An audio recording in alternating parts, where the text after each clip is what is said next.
omnipresent. I observe it all.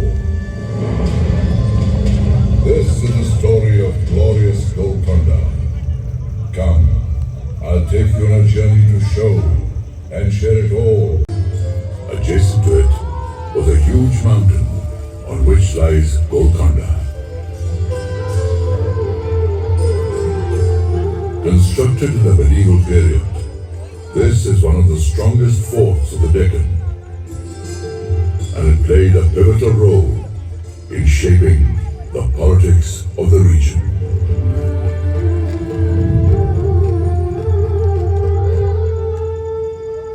In the 12th century, present-day Telangana used to be known as dazzling. Orugalu was its capital. It was ruled by the Kakatiya dynasty. Back then, Golconda was under the reign of these Kakatiya kings. Kakatiyas were the indigenous Hindu rulers and were very powerful in that era.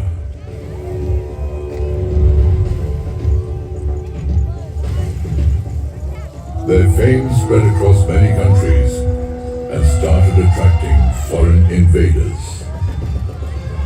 In these circumstances, Kakatiya king Rudra took a bold decision to defend his kingdom.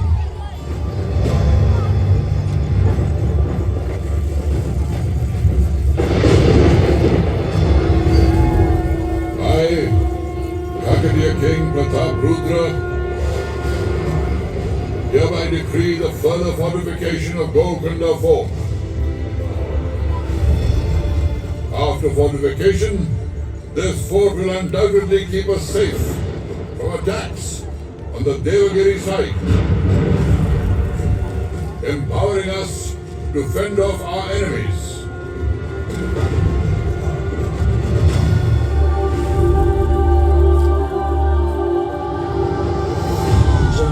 से बड़ी है जंग की तैयारी एकजुट रहेंगे तो पड़ेंगे हम भारी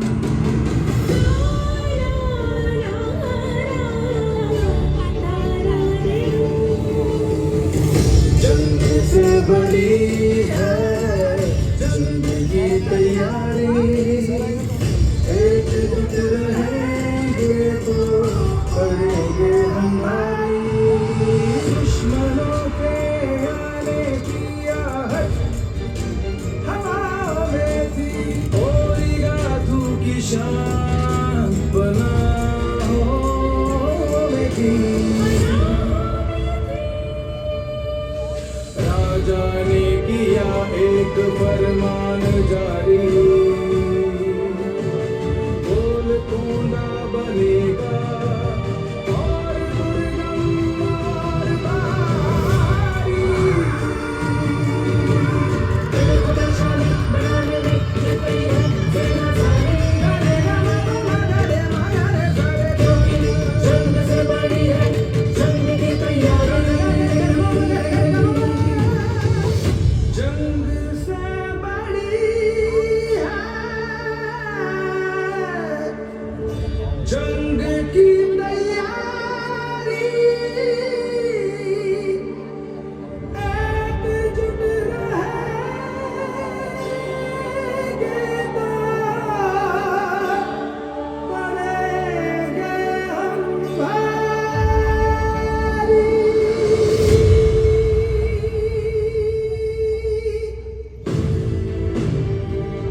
Kakatiya rulers fought with great bravery and valor for many decades to defend Warangal and Golconda.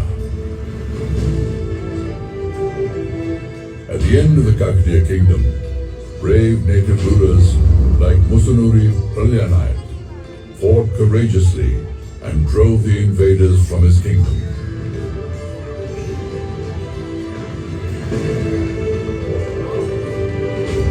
But in the end, Golconda's defense was breached.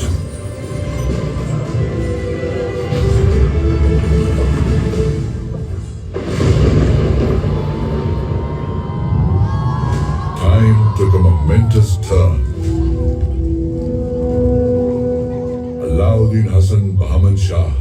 viceroy of the Delhi Sultanate, laid the foundation of the Bahmani Sultanate in the Deccan.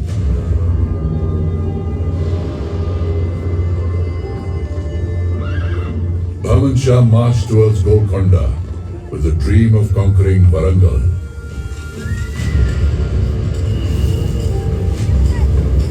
But he was confronted by Musunuri Kapaya Naik, successor of Warangal ruler Pralya Naik.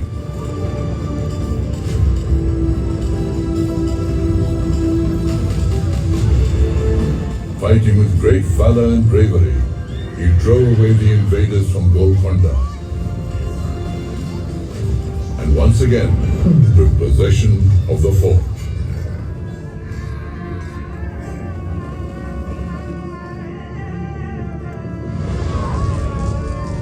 After 2 decades had passed, Rechirla Padmanayak King Annapota Naik killed Musunuri Kapaya Naik with the help of the Bahmani army.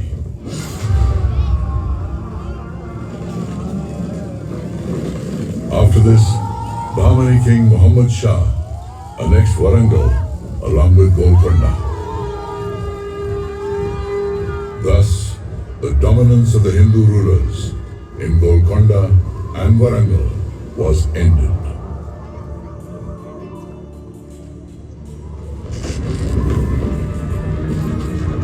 As history, I saw the churnings of a remarkable change at this point in time.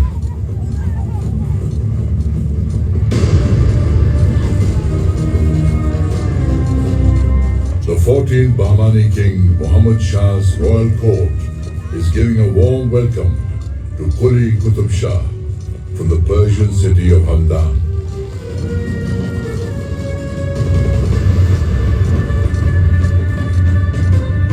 Quli Qutb Shah becomes a Subedar, an important military officer of the Bahmani kingdom. Impressed by his working style and abilities, he is made Qutb ul-Mulk, or Governor of Telangana, within 7 years.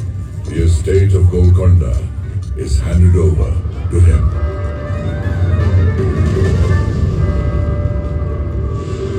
Golconda etches a new signature on the pages of time.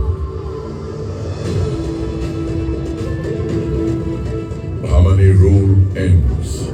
Quli Qutb Shah proclaims himself the Sultan of Golconda.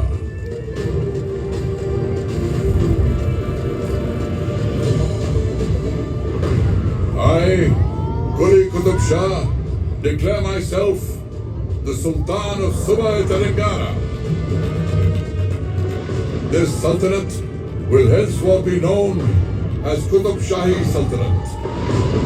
Qila Golconda will be our capital.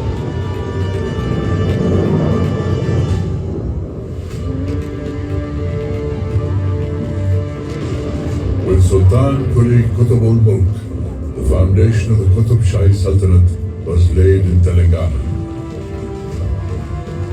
Sultan Quli made Golconda his capital, beautified the fort, and named it Muhammad Nagar.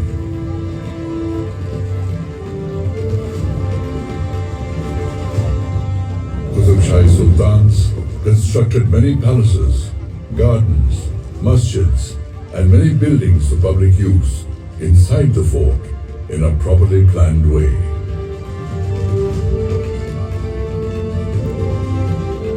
Spread over a radius of 7 kilometers, the fort has 8 gates.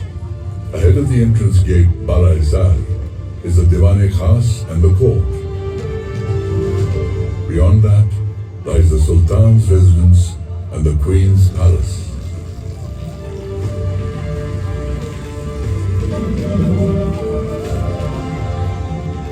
Separate from this cluster lies the Mahakali temple, where even now the popular Bonaru Jatra is organized with great fanfare every year.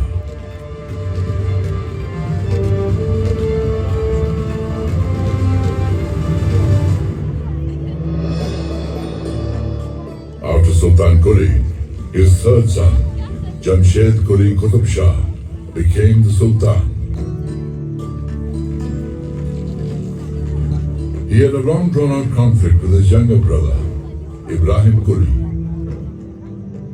who had to take refuge under the Ramrai of the Vijayanagar Empire.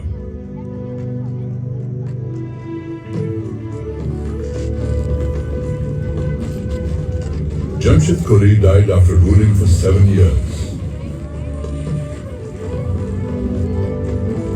Ibrahim came back from Vijayanagar and declared himself the king.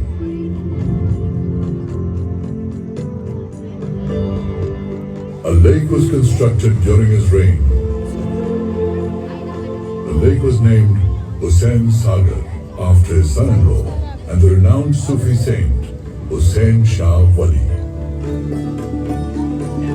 Ibrahim Quli started the expansion of Golconda beyond the Musi River, and his son Sultan Muhammad Quli completed this expansion.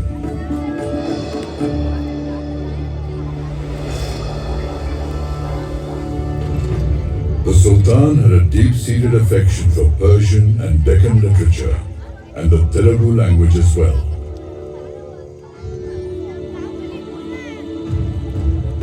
He was the first ruler to patronize Telugu education in Golconda. Telugu poets Adanki Gangadhar Kavi, Kandukuri Rudra Kavi, and many other Telugu poets recited poems in his royal court. He appointed Adanki Gangadhar Kavi as the Telugu poet laureate of his court. In Telugu literature, Sultan Ibrahim is known as Maliki Bharam. Renowned Telugu writer Kandukuri Rudra Kavi was awakening the conscience of society through his writings. By writing Yakshagana simultaneously in prose and play formats, he gained such eminence that Sultan Ibrahim Quli Qutub Shah desired to hear his rendition in person.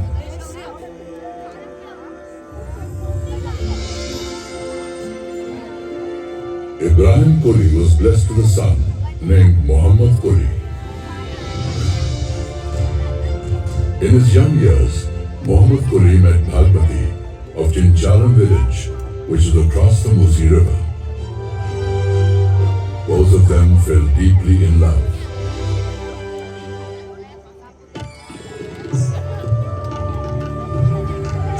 His father Ibrahim Quli realized that for the betterment of the Sultanate, he should not oppose their union. So Bhagmati and Muhammad Quli were united forever.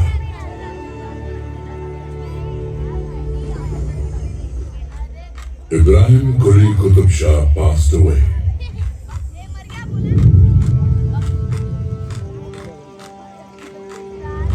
His heir, Muhammad Quli Qutub Shah, became the Sultan of Golconda when he was only 14 years old.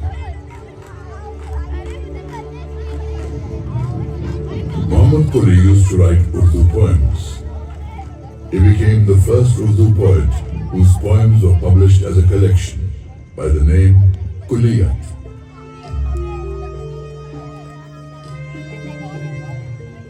The Isfahani style of architecture influenced the creation of Hyderabad. The world-famous Charminar was built in 1591 CE amidst the Char Kaman Plaza. He beautified the city with 11 beautiful gardens and named the city Bhagnagar.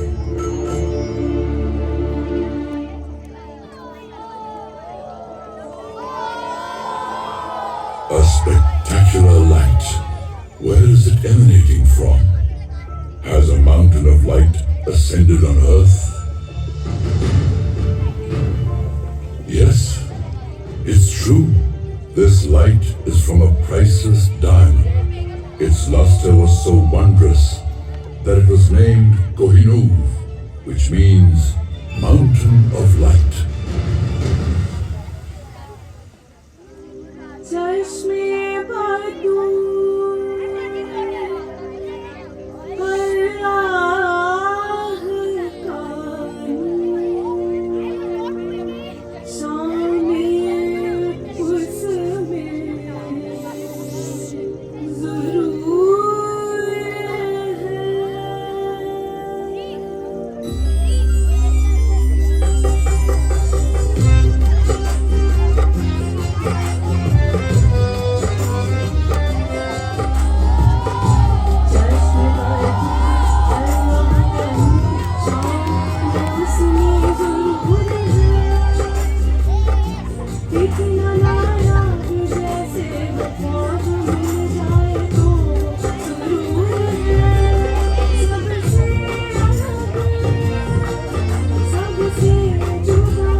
appointed Sultan after Muhammad Quli, his son-in-law, Muhammad Qutub Shah. Makkah Masjid was planned during his reign. Under the rule of Sultan Abdullah Qutub Shah, son of Muhammad Qutub Shah and Hayat Bakshi Begum, the Telugu kingdom expanded all the way from Ganjam in the north to Chennai in the south.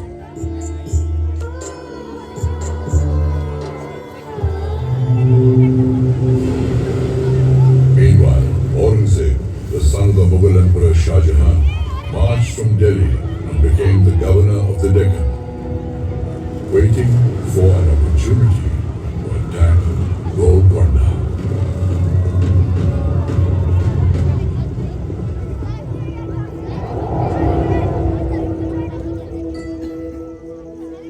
Defeated by force, Aurangzeb resorted to deceit.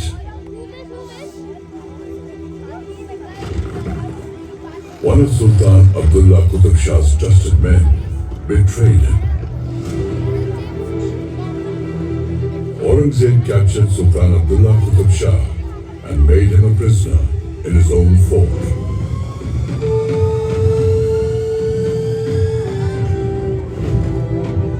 Abdullah Qutub Shah's mother, Hayat Bakshi Begum, strategically proposed a treaty to Aurangzeb.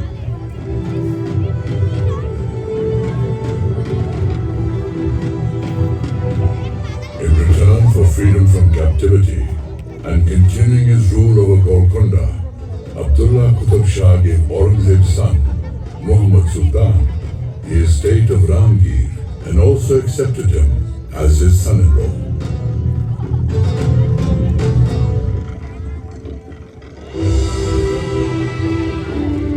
Abdullah Qutub Shah passed away in 1672. His son-in-law, Abul Hassan, popularly known as Tana Shah, was made the Sultan of Golconda.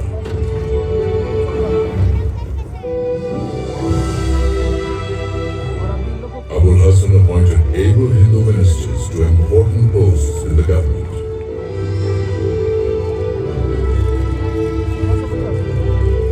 Two of them were Brahmin brothers, Akanna and Madanna.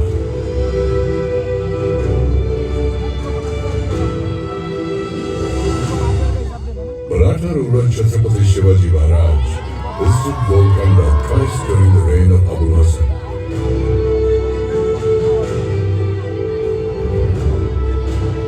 In the year 1672 and then in the year 1677. Sensing Aurangzeb's bad intentions, Chhatrapati Shivaji Maharaj extended his support and helped Abul Hassan in his fight against Aurangzeb.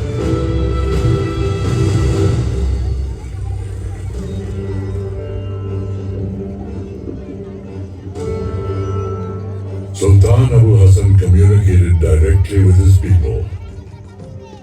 One day, Sultan reached Kuchipudi village in the Krishna region. The villagers welcomed him by performing their traditional dance. The Sultan was overjoyed and named the dance Kuchipudi.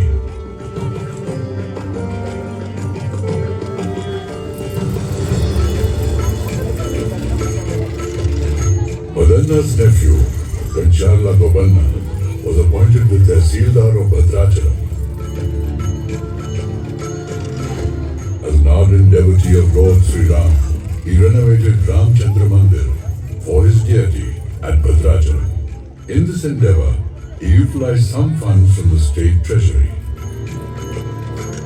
Angered by this, Abul Hassan Tana Shah imprisoned him in Golconda fort. Legend has it that Lord Sri Ram appeared in a dream of Sultan Abul Hassan and returned the amount taken by Gopanna to the Sultan in the form of gold coins, thus securing the release of his devotee.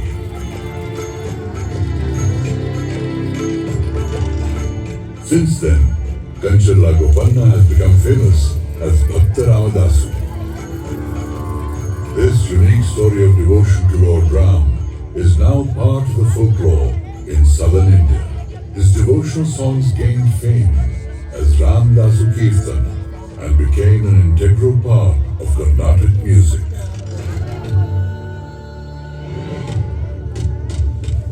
The fact that Abul Hasan Tana Shah was helping Bijapur fight the Mughals and was also appointing many Hindu ministers was enough to enrage the Mughal Emperor Aurangzeb. He sent the Mughal army to Golconda, led by his son. After 8 months of fierce battles, his army managed to enter the fort deceitfully. The treasury of Golconda was looted. The Hindu ministers Madanna and Akanna were beheaded. Not only this, Abul Hasan Tana Shah was imprisoned in Kala Mahal of Daulatabad's fort. He died in jail. And with this, the Qutb Shahi dynasty came to an end. Aurangzeb appointed Asaf Jahi as the Subedar of Golconda, who went on to rule Hyderabad independently by the name of Nizam ul Mulk.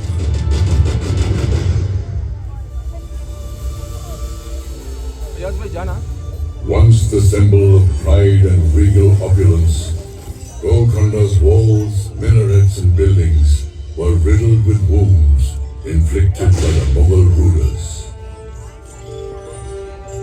However, the truth is that time heals the deepest wounds. Royalty had its time, but centuries passed and India became independent. In September 1948, Hyderabad and Golconda were freed from Asaf Jahi's rule. Independent India's federal system of governance once again gave Golconda the opportunity to smile.